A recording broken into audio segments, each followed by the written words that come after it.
LMN itu adalah kauda equina. Simple. Bedanya cuma itu. Kalau kan gejalanya ya, semua itu mirip sama. Coba sindrom kauda equina, dia bisa namanya satu perianal anestesi. Kalau di medularis juga sama, di dua bakal sindrom pseudo perianal anestesi. Bisa juga dia defisit seorik yang radicular, semuanya sama, nyeri radicular, hanya yang anti sama-sama apa ya? Arefleksia destrusor, retensi urin juga dua-duanya. Membedakan apa? Kalau yang kauda equina itu LMN, kalau yang medularis itu UMN. Terus kapan kita tuh bisa mendiagnosis kauda equina atau medularis? Pertama, kalau ada eh pertama kalau ada retensi urin, atau arefleksia apa tadi? Arefleksia destrusor, atau nanti ada nyeri menjalar. Terus nanti kadang ada apa namanya? Kadang lihat lagi ada ini ya. Hmm, Kadang ketemu apa lagi ya? Kan biasanya ketemu lagi impoten, impoten. Terus kalau kalian nanti ketemu lagi kalau dia ada parese, parese tuh hilang ini ya, hilang apa namanya? Hilang raba di kaki ya, parese kaki. Nah, kalian bisa mendiagnosis banding sindrom kauda equina atau sindrom konus Lewis. Hanya yang kelima, kalian tentuin apakah dia UMN atau LMN.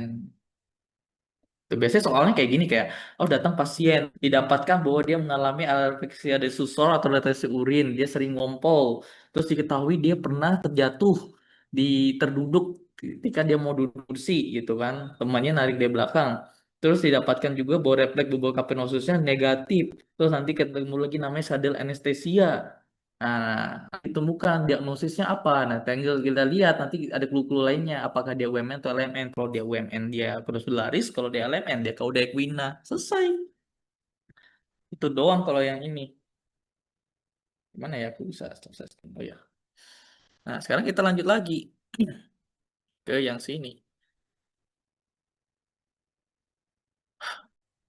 Oke, udah selesai ya. Cauda equina, Cauda medullaris, Conus medullaris ya. Sekarang ke ini Cauda equina sudah ya. LMN nih disebut nih. Bener nih. Terus, kalau nanti ada medullaris itu UMN. Nah, sekarang kita radikulopati. Nah, kalau radikulopati itu biasanya itu adalah penjepit. Artinya tuh ada penjepitan saraf yang keluar dari medula spinalis. Sehingga nanti gejala klinisnya apa? Ingat, radikulopati itu biasanya gejala klinisnya nyeri radikular, menjalar. Ini khas radikulopati. Kenapa? Biasanya karena sarafnya kejepit. Inilah yang namanya kita sebut saraf kejepit tadi. Biasanya penyebabnya adalah HNP ya. Juga tumor sih atau spondylosis. Terapinya apa? Ya udah sebenarnya terapinya kita kasih NSAID aja udah cukup sebenarnya gitu. Tapi kalau misalnya dia nanti ada gejala yang kayak apa namanya? Motoriknya hilang. Kalau nggak cuma motoriknya hilang, dia apa namanya? Ada UM-nya. Nah, berarti biasanya dia masuk ke sini. Meloradikulopati gitu. Ya gitu. Ingat ya. Apa aku bilang dia saraf kejepit? Karena gini lihat nih. Refleks tendon yang sesuai lesi juga akan menurun. Dia hiporefleks. Hiporefleks itu LMN. Yang bermasalah apa kabelnya? Berarti kabelnya kejepit di sini. Gitu. Biasanya salah satu pemeriksaan khas buat ini itu namanya Lermite sign. Lermite tuh kayak gini. Aku kasih di komennya. Lermite sign. Nah, Lermite sign itu kalau kalian tekan kepalanya, kalian tekan kepala pasien, itu nanti akan ada perjalanan dari leher sampai ke tangan. Itu namanya Lermite sign. Itu khas biasanya buat cervical radiculopathy. Itu ya. Itu terus udah, ini nggak usah ya, udah ya tadi. Kalau nggak usah bawa vertebra satu, yang penting kalian tahu kedua equina itu dari mana ke mana.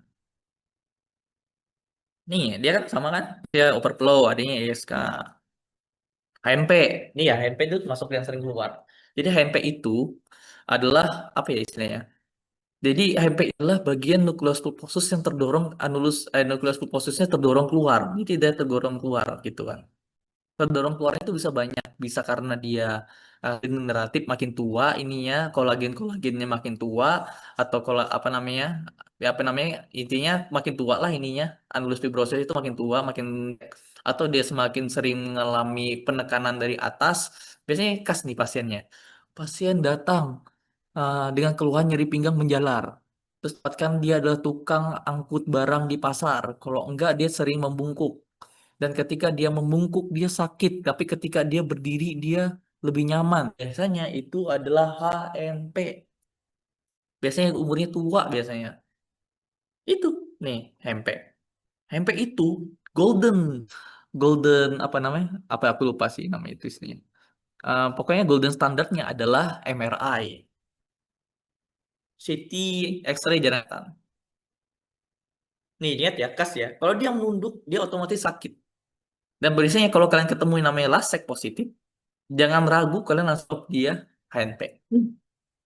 Kalau di soal UB ya, kalau kalian diagnosis secara klinis ya kalian hati-hati. Lasek itu kan bisa tumor dan lain-lain. Hanya kan kalau di soal, biasanya kalau dosennya ngasih lasek atau Patrick atau Palsapa, dia akan jawabannya pasti HNP. Kenapa? Karena HNP itu kan mekan ya. Jadi HMP itu hasil dari penekanan medullospinalis ke sini sehingga dia keluar gitu kan. Sehingga pengeluarannya itu akan menjepit saraf yang di sini gitu kan. Jadi sini ada saraf. Nah, sarafnya kejepit kan. Nah, biasanya bisa kena batuk. Batuk tuh juga bisa. Batuk itu kamu batuk kalau dia misalnya ada batuk terus pasiennya nyeri ketika batuk, biasanya itu ada penjepitan saraf di situ pasti. Karena ada peningkatan intraabdominal ini lihat nih. Ini ada beberapa pemeriksaannya. Biasanya kayak gini nih dia nyaman, kayak gini tuh nyaman dia pasti nyaman. Nah, tapi kalau dia kayak gini, tergantung. Kalau dia handpay-nya itu di kiri, dia bakal nyaman kayak gini. Tapi kalau handpay-nya di kanan dia sakit. Nah, dan yang kayak gini 100% pasti sakit. Kenapa? Karena kalau dia menunduk kayak gini, itu biasanya akan menjepit ya. Gitu loh. Terapinya ya sebenarnya ujung-ujungnya pasti dioperasi. Kalau enggak ya dikasih NSAID aja. Udah. Oh iya, aku lupa. Nanti kita belajar nyeri. Nyeri itu tata laksananya cukup ini ya, cukup susah ya, karena ada waktu kapan kamu harus kasih dia antidepresan, kapan kamu suntik blok sarafnya, kapan kamu kasih NSAID. Tapi kita pelajari di nyeri. Nanti itu malam aja. Kalian pasti udah pusing, udah belajar stroke semua ini. Ini Nick Blader ya. Kalau dia Nick Blader itu yang penting kalian kapan bilang dia plasid, kapan dia bilang spastik adalah kalian lihat dari UMN atau LMN doang. Itu aja. Kalau disertai LN dia placid, kalau disertai UMN dia spastik. Gitu. Nggak usah pusing, ini nggak usah pusing kan hafal. Nggak usah kalian pusing hafal ini. Yang kalian tahu netpus yang bawa adalah netpus hipogastrikus. Jadi jaga-jaga ya kalau dosennya tiba-tiba nakal ya bawa ini. Karena nggak ada masalah absen absen tipsen kan.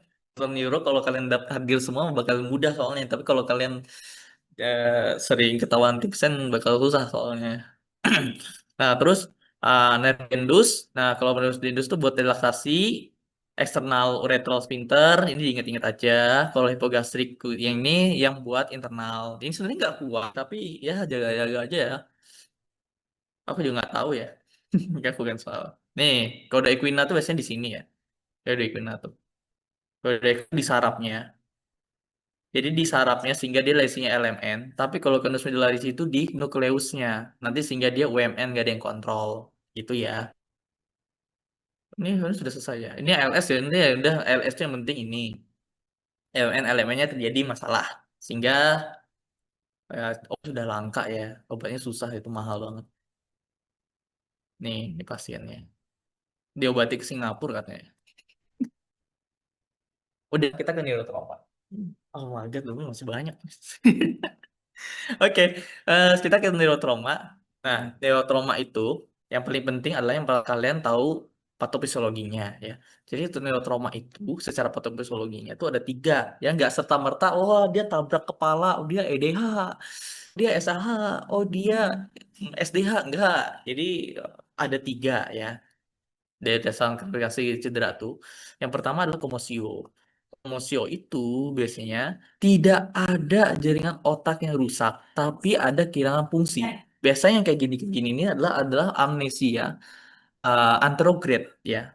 Kalau kalian tahu amnesia retrograde, nanti belajar di neurobehavior. Aku bawa di neurobehavior. Kalau amnesia retrograde itu sering terjadi di komusio cerebri. Jadi kayak dia kebentur kepalanya, tapi nggak ada pendarahan, tidak ada tanda-tanda luka, tidak ada retak tulang. Tapi kok dia tiba apa ya? Tiba-tiba dia lemes, tiba-tiba dia lumpuh atau tiba-tiba dia amnesia. Nah, itu namanya komusio cerebri. Kalau kontak cerebri itu pasiennya dia ada kerusakan jaringan otak dengan defisit neurologis dan ditemukan di sisi ataupun di kepalanya itu ada kerusakan otak. Biasanya SDH, SHH, EDH itu pasti masuk kontosio cerebri di mana ada minimalnya lebih dari 10 menit gitu. Kalau yang ini kan 10 kurang dari 10 ya. Kayak gitu ya. Keluar Aldra. Aku gimana sih hapus? Oh, nggak bisa dihapus. Dir. Bisa dicoret ya? Oh, beda. Ntar. Kok aku coret pakai apa ya itu? Udah. Oh, oh di sini. Sorry, sorry, aku lupa cara nyoret-nyoretnya. Nah, kan sekarang ke laserasi otak. Laserasi otak itu sesuai namanya laserasi otak back. Biasanya ada frakturnya. Dah, kalian bedain komosio itu tidak ada rusak otak tapi fungsinya hilang. Kontosio itu rusak otak tapi fungsinya juga hilang. Kalau ini robek, nah gitu. Nah, yang paling penting dan keluar di soal itu pasti bedain ringan sedang berat itu pasti keluar. Dia kan bedain ringan sedang berat. Di sekelas UB keluar, ya di Olim juga keluar kayak gini-gini. Kok nggak ada ya? Nggak ada kopi. Ntar, ntar sini ya. Hmm, hmm.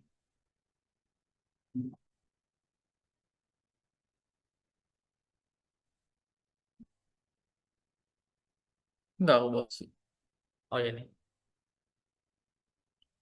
pakai ini aja deh. Mana ya? Terus kayak gini.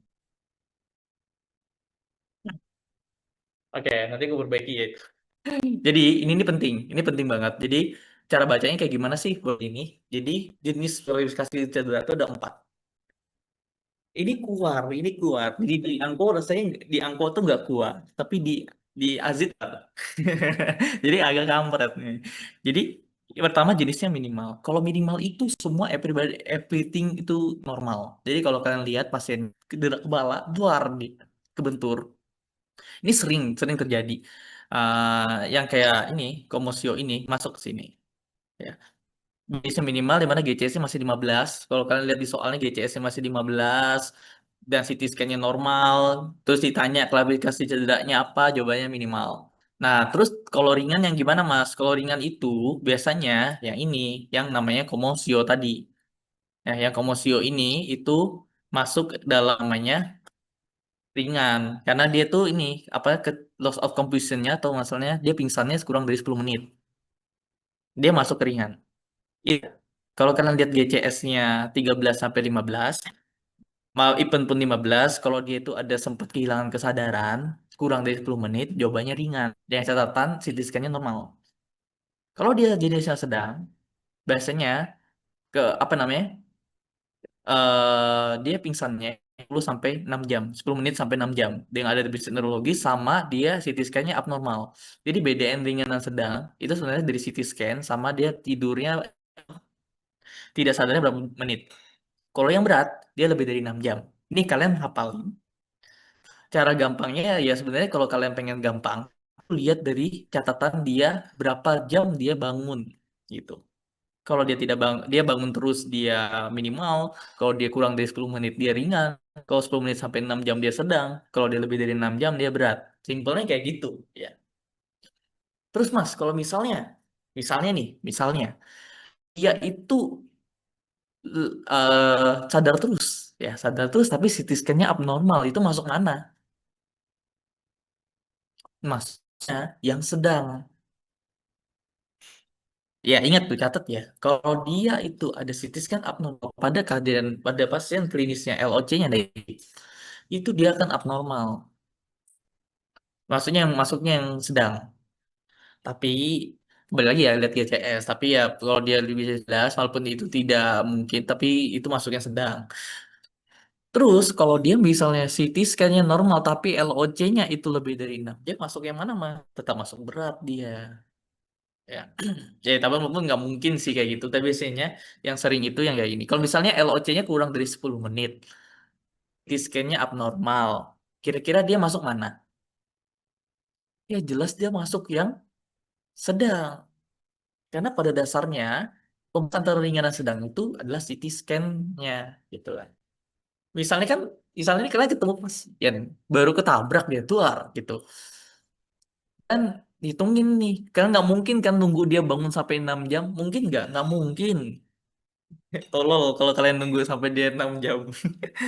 Maka- Makanya kalau dia kurang dari 10 menit, kalian langsung bawa terus dia ada CT abnormal, ya kemungkinan jenis tidak kepalanya sedang sampai ke berat gitu. Ingat gitu ya. Tuh. Sekarang kita ke COP atau counter COP. Ya udahlah kalau COP itu tidak langsung di tempat yang trauma. Kalau counter COP itu ketika kita terhantuk, otaknya itu yang kena bagian belakang. Yang ini kontralateral lesi lah ya. Kontralateral trauma lah. Kalau diffuse axonal injury, diffuse axonal itu ya dia apa ya? Akson itu cedera secara menyeluruh gitu. Ya udahlah ya. Ini nggak usah sih, nggak terlalu penting. Nggak usah.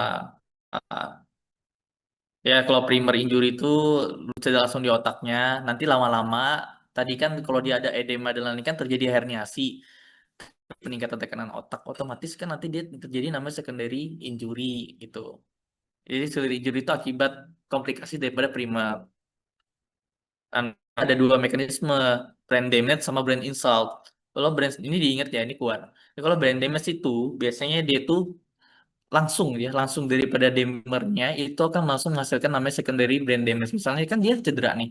Kalau dia cedera otak kan pasti kan ada banyak imunnya datang ke sana. Nah, itu akan menyebabkan yang namanya list ini, dan list ini yang namanya secondary brain damage. Nah, list ini berjalan dan lama ya, perjalanan yang lama dia akan menyebabkan namanya secondary brain insult. Insult itu adalah ketika secondary brain damage ini bersama primernya tidak ditangani dengan baik sehingga terjadi perburukan secara sistemik maupun secara di otaknya itu sendiri. Sehingga apa? Akan memperberat kerusakannya gitu. Nah, nantinya secondary brain insult ini kalau dia nggak ditanganin lagi akan ke sistemik ya. Kalian ingat lagi ini namanya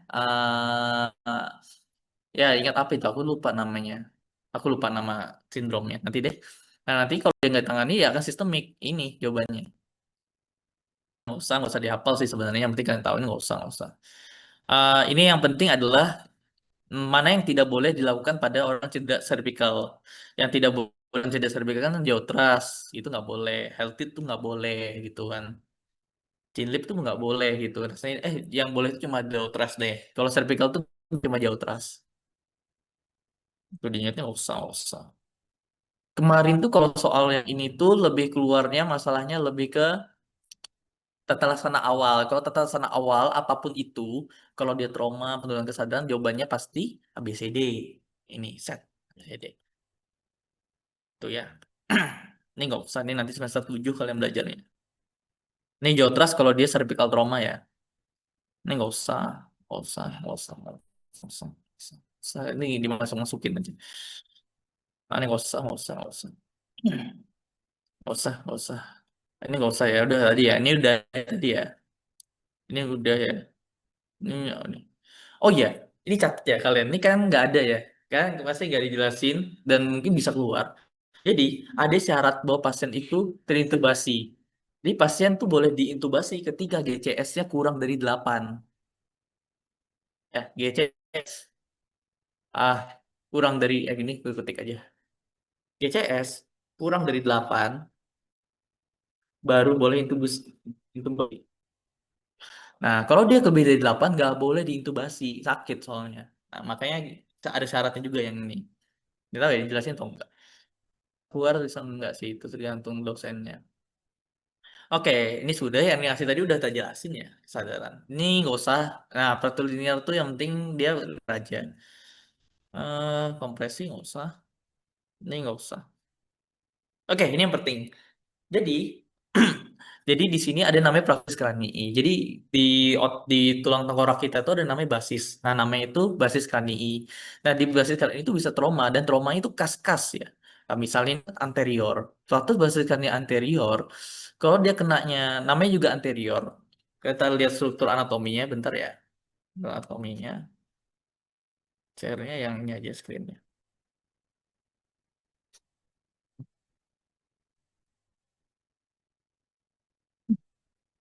Ah, kalau kalian kenanya basis kranii, kalian tuh harus lihat secara ini. Kalau ini adalah basis kranii anterior tuh yang ini.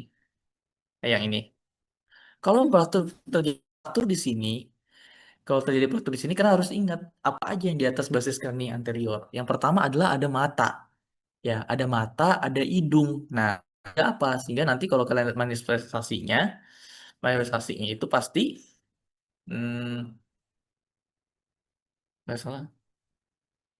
Nah, manifestasinya adalah akan terjadi masalah di mata. Jadi ketika terjadi bakter basis anterior dan berakhir, jadi tengkorak yang bagian di atas matanya itu akan terbuka, otomatis darahnya itu akan meluncur. Nah, darahnya itu akan masuk ke dalam kantong mata bersama mata. Nanti terjadi yang namanya rakun E. Jangan lupa juga bahwa di bawahnya itu ada hidung. Nah, hidungnya itu nanti akan nyambung dengan LCS.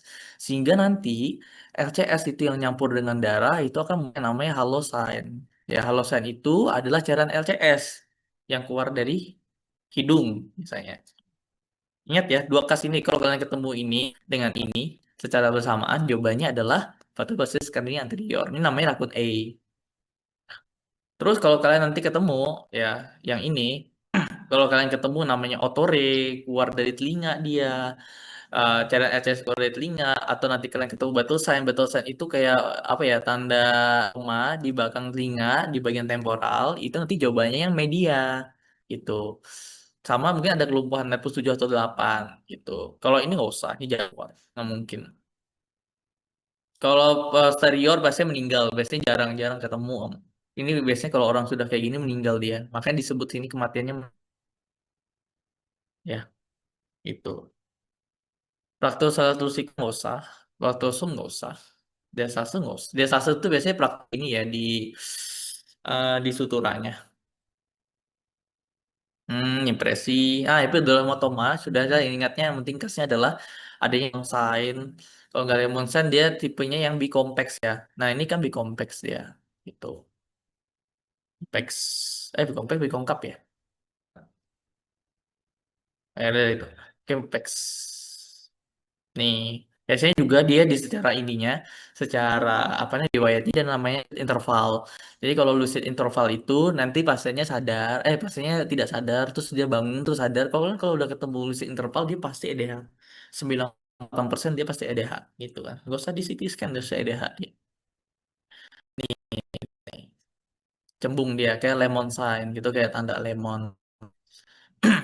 Nah, ini adalah subdural hematoma. Subdural hematoma itu biasanya dia kayak, ini yang kongkap. Jadi bentuknya kongkap atau kayak bulan sabit, atau kita sebutnya nanti, apa ya itu namanya? Pokoknya pokoknya bentuknya lentiformis lah. Lentiformis itu bentuk kayak bulan sabit. Biasanya dia yang kena itu adalah bridging. Ingat-ingat ya namanya, bridging pen. Kalau yang ini tadi adalah, yang sebelah ini adalah arteri meningia media. Yang apa ya, EDH itu arteri meningia media. Karena arteri media itu nempel di tengkorak. Kalau yang ini, subdural hematoma itu yang kena bridging pen, karena dia itu nggak nempel tengkorak dan dia letaknya di dalam ruang subduralnya, gitu ya. Ingat ya. Terus kalau subdural hematoma akut ini juga perlu dihafal. Jadi kalau akut itu pembedaannya hyperdense. Jadi aku jelasin bahwa kalau pada saat di otak itu ada hyperdense, sodense, hipodense. Kalau hyperdense itu tanda bahwa ada cairan yang tidak mengalir. Ingat ya, hyperdense itu tanda cairan yang tidak mengalir. Kenapa? Kan darah itu kan sebenarnya di otak itu kan ngalir banyak darah, mas. Kok nggak putih semua, darahnya ngalir gitu kan? Tapi kalau darahnya itu tidak ngalir, otomatis dia akan terekam terang atau kita sebut sebagai hyperdense. Mas, terus pertanyaannya, kenapa kok bisa hipodense? Hipodense itu tanda kematian jaringan, artinya tidak ada cairan yang mengalir, cairannya patologis, biasanya itu pasti hipodense. Coba CT scan kayak gitu ya. Dan nanti kita pelajari di neuroimaging. Oke, saya juga kasih subdural hematoma SDH itu adalah midline sitting ya. Midline sitting itu yang ini. Ya. Sebenarnya pun di SH pun di EDH pun ada. Ada yang ada ya midline sitting. Biasanya midline sitting itu tanda-tanda dia bakal herniasi itu. Terus kalau subdural hematoma akut dia biasanya hyperdense ya. Nih hyperdense. Terus nanti kalau yang tipe yang subakut ya biasanya kalau subakut dia pasti ada yang masanya hyperdense, yang kayak itemnya, hipodensnya. Nah, biasanya dia nyatu kayak gini, biasanya subakut biasanya. Tapi ada juga yang dia kronik. Kalau kronik itu biasanya hitam full, dia semuanya hitam. Tapi ada juga kadang yang kayak ini, kayak apa namanya? Dia sebenarnya ini nggak bisa jadi contoh yang bagus sih sebenarnya. Ini sebenarnya bisa juga dia itu hitam, terus tiba-tiba ada putih. Nah, kalau tiba-tiba ada putih, tapi dia tipenya yang 3 minggu lebih, itu biasanya adalah SDH kronis, exacerbasi akut. Itu. Higroma, kalau higroma itu timbunan cairan doang ya. Jadi cairan LCR produksi berlebih biasanya. Itu doang higroma. Biasanya higroma itu pakai MRI buat taunya. Atau kalau enggak kalau di CT biasanya itu otaknya ada lesi kayak gini. Tapi jarang, nggak boleh kalau kamu cuma bilang bahwa ini higroma. Nggak boleh kamu bilang bahwa ini penyebabnya cuma apa ya, cuma produksi LCS berlebih. Meningitis pun bisa kayak gini, karena kan cairan imunnya banyak ya. Ini adalah intraparenchymal hemorrhage atau nanti kita sebutnya nanti ICA, intracerebral hemorrhage. Biasanya itu karena hipertensi. Ya, orang hipertensi terus nanti tiba-tiba ada apa namanya ada hiperten di sini, itu biasanya karena hipertensi, biasanya namanya ICH diagnosisnya. Ini ada subgaleal hematom. Subgaleal hematom tuh yang mana yang ini? Subgaleal hematom tuh yang di luar tengkorak ya. Benjol-benjol tuh biasanya subgaleal hematom namanya. Subarachnoid tadi udah aku jelasin bahwa dia ada yang non trauma, ada yang trauma. Kalau yang ini adalah tipe yang trauma. Kalau yang trauma tuh biasanya di area-area sini. Itu ya. Itu. Ini sudah selesai. Ini nggak usah ya, tadi udah ada jelasin. Ini nggak usah, yes. Nggak usah. Kelar. Sisa materi apa lagi? Nanti kita, ini aku cukupin di sini dulu ya. Nanti kita akan eh, belajar nyeri kepala. Pokoknya full nyeri, semua nyeri, nyeri kepala, nyeri di kaki, tangan, nyeri, sama neuroimun, sama nanti ada penyakit-penyakit orang tua yang kayak disorder. Nanti aku bahas di malam. Nanti kita bahas benar-benar sampai tuntas blog ini. Sorry aku tidak di sini karena nanti kan kepalanya meletus. Aku juga udah panas ini, udah capek. Jadi mari kita istirahat. Nanti kita lanjut di malam nanti. Guys. Tapi kalau misalnya kurang jelas, nanti bisa kalian tanya aja gitu. Bebas. Nanti kita kalau sempat malam itu sempat aku bahas semua soal UB-nya. Oke. Masih banyak guys. Kalian bisa leave. Tetap saya ya. Terima kasih, Mas. Terima kasih, Mas. Recording Terima stopped. kasih, Mas. Oke, semoga membantu ya. Terima kasih, Mas.